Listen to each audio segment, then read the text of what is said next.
Hi guys, welcome back to my YouTube channel. This video is going to be on about asking but do not expect. So the biggest takeaway that I've had in life is that you can ask for anything. You can ask to become famous. You can ask for $1 million. You can ask for just about anything in this world, but do not ask to be, or do not expect to become famous. Do not expect to become a millionaire.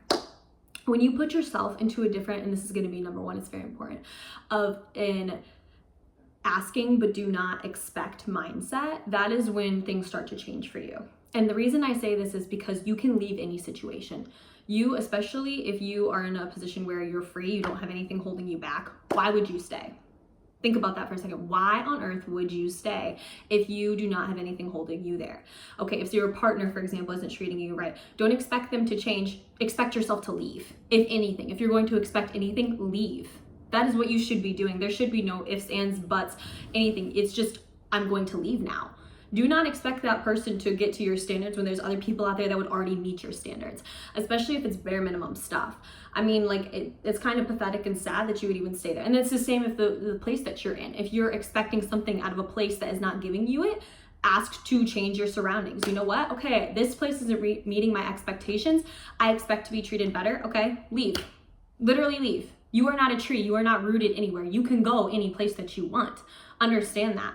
If you're in a country or a state or a city that doesn't treat you the way that you want to be, leave. If you can. I understand that there are certain situations in certain places where some people, especially women, cannot leave those situations, and I completely understand, and I understand why that is the way that it is, and it is awful and terrible. But if you have the privilege to leave, then leave. That's going to only apply to like certain people, and if it's not, then we need to work on creating a better world where other people can leave if they need to, because that's awful and disgusting, and I think most of you are going to understand what I'm talking about. But I digress. When you are, and this is going to be number 2, so we ask but we do not expect, especially in a situation like a workplace situation. If a place is not treating you well, then you can leave. Why are you staying? Why? Like, think about that. These promises, these fake promises that people are making you, or if it's not healthy, if you're starting to have health concerns because of your job, or if you're starting to have issues with your job, or things just aren't going right and you don't feel healthy there, then leave. I mean, there's so many people I've met where they leave their job when I was living in different states, not here, but in other states, where I was like, oh my gosh, they had a glow up as soon as they left said job, because it was just running them rampant. They couldn't even focus. They couldn't even like level up. They couldn't do anything in that job. They were literally stuck where they were at because they were getting fake promises and they were expecting something, but they were not asking for something else. And that's the problem. You expected to level up, but you didn't. And that's why you have to ask God to take you out of that situation and go somewhere else. Now, granted, sometimes that is a part of your testimony. Sometimes that's part of, leveling up and growing is, okay, this place was awful. Sometimes knowing what you don't want is just as important as knowing what you do want.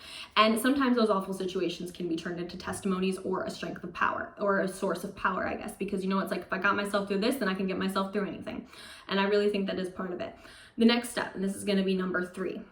So the biggest piece of this, and this is probably what I'm going to touch on the longest, is be grateful. Be so unbelievably grateful.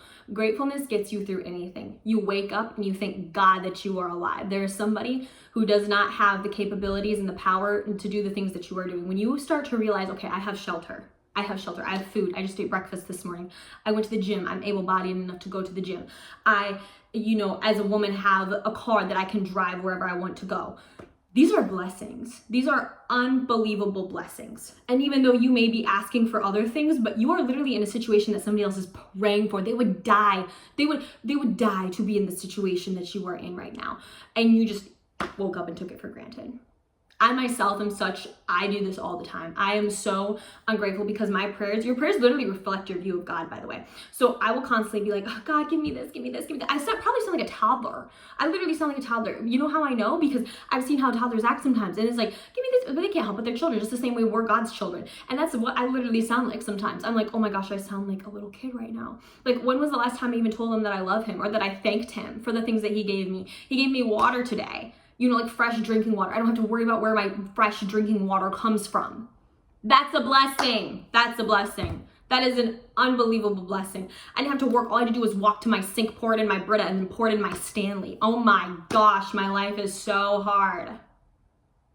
Wow. These are blessings.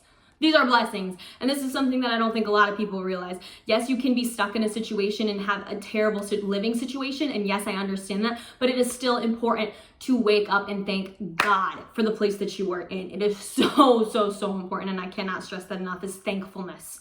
Because when you start to show gratitude for your situation, it's like, okay, this was a learning experience. Okay, it might have sucked, but now it's part of my testimony. Now it's a part of who I am. Now I know if I can get through that, I can get through anything. And it's just a part of who you become. And that's not to downplay anything that anybody has ever been through. I want to make that very, very clear. However, I do think that growth is painful. I think everybody, when they think of growth, they think of like this beautiful little flower that's blooming, but they don't think about the fact that the seed had to be planted. It had to survive those harsh, like, summer conditions. It had to survive the sun. It had to survive not getting eaten by a predator, those little seeds. And it had to survive its leaves not withering or getting eaten by bugs. But all you see is the flower. No one sees the come up and the growth, but they do see the gorgeous flower. Okay? Nobody sees that. And they can admire the beauty, and they will admire, your where you've gotten and your success, but they will not admire the growth, which is why you have to stand 10 toes down for yourself. You have to give yourself pats on the back every single day. For example, I wake up at 4 a.m. to go to the gym. It just works best in my work schedule.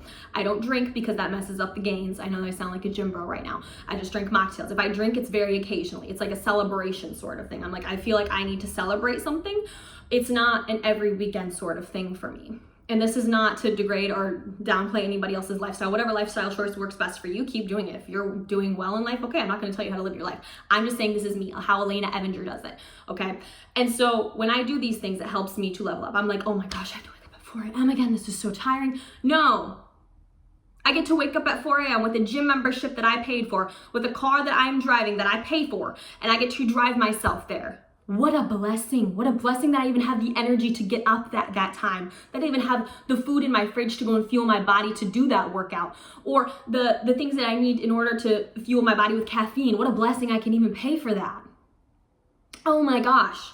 And once you start adopting this gratitude mindset, your whole life changes, baby. This is when you start to really level up, because it's when you start thinking, okay, in these small little portions of your life, it's like, okay, where can I level up? Okay, I start going to the gym. Maybe I cut out alcohol. Maybe, if you have to, you cut out friends and people who are not helping you to elevate because they're pushing you back. I'm not saying cut out everybody, that's just unhealthy. But I am saying, if people aren't helping you elevate, then why would you keep somebody in your life who's, not a good friend, and I have touched on this in a video before, is just jealous of you or doesn't want to see you level up. One of my very good friends from back home, we constantly talk about our businesses together.